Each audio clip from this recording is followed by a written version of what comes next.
इतने कम बजट में और बग़ैर दूध के इतनी डिलीशियस रेसिपी गजरेले का हलवा बनाना इतना आसान है कि आप मेरी फुल रेसिपी वॉच करेंगे तो आपको अंदाज़ा हो जाएगा।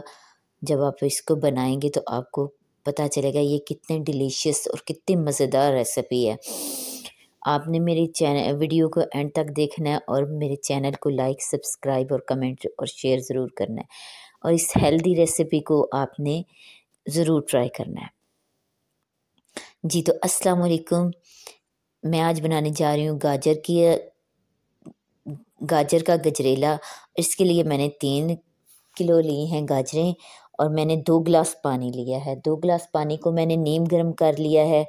नीम गर्म पानी में मैंने ये 3 किलो गाजरें डाल दी हैं और इन 3 किलो गाजरों में मैंने हल्का सा पहले बॉईल कर लिया। इन 3 किलो गाजरों को पानी में पानी में डाल के जब मैंने इन गाजरों को बॉईल किया, इनको जब बॉईल आने लग गया था तो मैंने इनको एक दफ़ा हल्का सा अच्छे से हिला के इनके अंदर पानी को अच्छे से मिक्स किया। गाजरें अपना भी पानी छोड़ती हैं, इसलिए इसमें ज़्यादा पानी डालने की ज़रूरत नहीं होती। इसमें सिर्फ इतना ही पानी डालना है कि ये अच्छे से गल जाएं।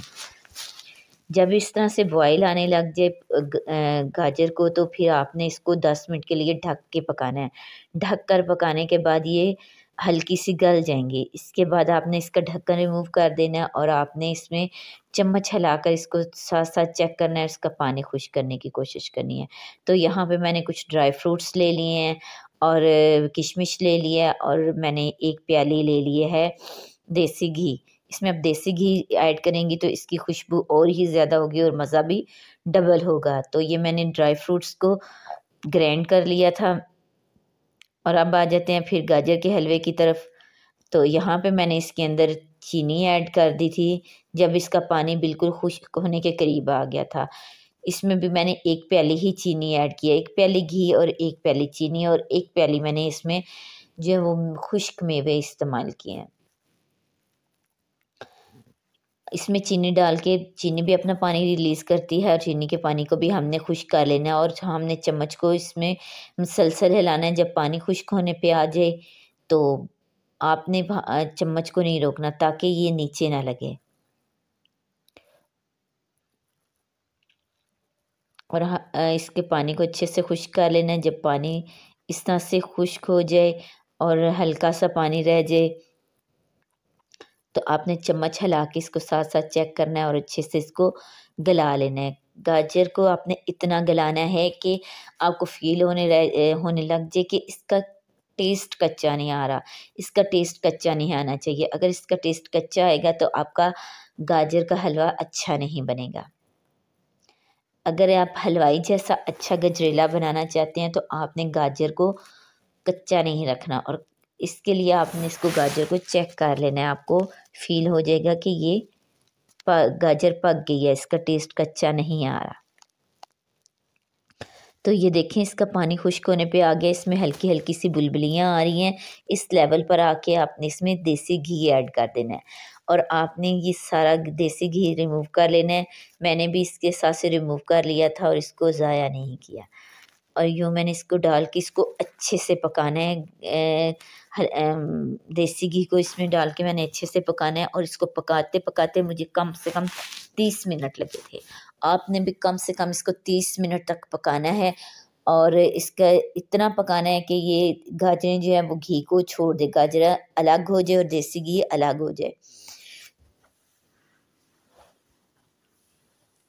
और जब आप इसमें देसी घी डाल देंगी तो आपने इसमें चम्मच को मुसलसल हिलाते जाना है। तो जी ये देखें मेरा गजरेला जो है वो पकने पे आ गया है और तकरीबन हाफ़ डन हो चुका है।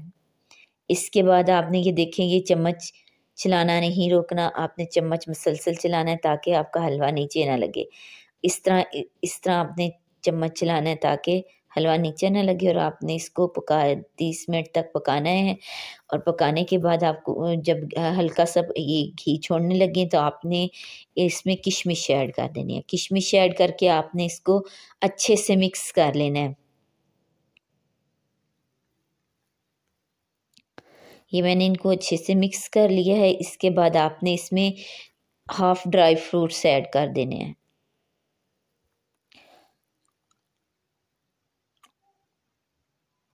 जब आप इसमें हाफ ड्राई फ्रूट्स ऐड करेंगे तो उनको भी आपने अच्छे से मिक्स करके पका लेना है और चम्मच साथ साथ हिलाना है और चेक करते रहना है कि जो वो गाजर ने अपना पानी सॉरी घी छोड़ दिया है। और यूँ आप जब हिलाएंगे तो आपको ये चेंज करेंगे तो आपको पता चल जाएगा कि गाजर ने अपना घी छोड़ जी ये देखें जिस तरह से मैंने ये चम्मच के साथ आपको दिखा रही हूँ बिल्कुल इसी तरह आपको पता चल जाएगा कि गाजर अपना घी छोड़ने लग गया। तो इस लेवल पे पक जाएगा, बिल्कुल रेडी हो जाएगा। इसमें आपने ड्राई फ्रूट्स हाफ ऐड कर देने हैं, सारे ड्राई फ्रूट्स आपने ऐड नहीं करने।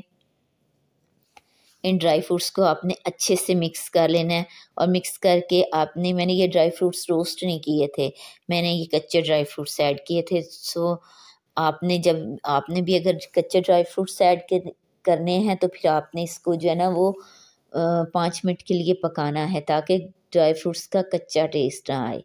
और इसको आपने इसी तरह पका लेना है। जी ये देखिए मेरा गजरेला पक के रेडी हो चुका है और मैंने इससे डिश आउट कर लिया है। इस तरह डिश आउट करने के बाद आपने इस पर इसी तरह जो है वो ऐड कर लेने हैं, बाकी जो ड्राई फ्रूट्स हैं वो इसके ऊपर छिड़क लेने हैं। इस तरह से आपने इसके ऊपर सारे स्प्रिंकल कर लेने हैं। अगर आप इस तरह से बनाना चाहते हैं तो ठीक है, वरना आप इसको किसी छोटे डब्बे टिफ़न या कंटेनर में आप शिफ्ट कर सकते हैं और या फिर इस तरह आप डाल के रख सकते हैं प्लेट में, जिस तरह आपको मुनासिब लगे वैसे कर लें। जी तो मैंने इस पर सब ऐड कर लिए थे ड्राई फ्रूट्स है। डालने के बाद मैंने इसको छुरी से कट लगा लिए थे। कट लगा कर मैंने इनको फ्रिज में रख दिया था ताकि जो है ना ये ठंडा होने के बाद क्यूब्स की शक्ल में आ जाए। तो मैंने इसको इस तरह से कट लगा लिए थे और मैं ये गरम गरम गजरेले के आपको एक साइड से पीस रिमूव करके दिखा रही हूँ कि ये बहुत अच्छा बना था। तो ये गरम गरम गजरेला था। मैं इसके बाद आपको ठंडे गजरेले की भी एक जो मैंने फ्रीज़र से निकाला था उसका भी आपको दिखाती हूँ कि वो कितना अच्छा और कितना डिलीशियस और कितना लुक वाइज अच्छा लग रहा था और ये खाने में भी बहुत हेल्थफुल है। आप ये रेसिपी बनाइएगा और मुझे बताइएगा कैसी बनी है और मेरी इस वीडियो को सब्सक्राइब करना और लाइक करना मत भूलिएगा। जी आफ्टर इसको फ्रीज़र से निकालने के बाद ये मैंने इसको ठंडा किया है और ये देखें जी मैं आप इसको की फाइनल लुक दिखाती हूँ। ये कितना ही प्यारा लग रहा था, जितना ये देखने में प्यारा था इतना ये खाने में ही भी मज़ेदार बना था। और मैंने इस तरह इसको ये क्यूब्स की शक्ल में देखें आ चुका है। सिर्फ फ्रीज़र में रखने की वजह से मैंने इसको कट लगाकर क्यूब्स की शक्ल शेप देकर मैंने इसको फ्रीज़र में रख दिया था और ये क्यूब्स की बिल्कुल शेप में आ गया था। अगर बच्चे जो है वो नहीं पसंद करते इसको खाना तो आप इनको हाथ में पकड़ाएं तो ये बहुत हेल्पफुल है।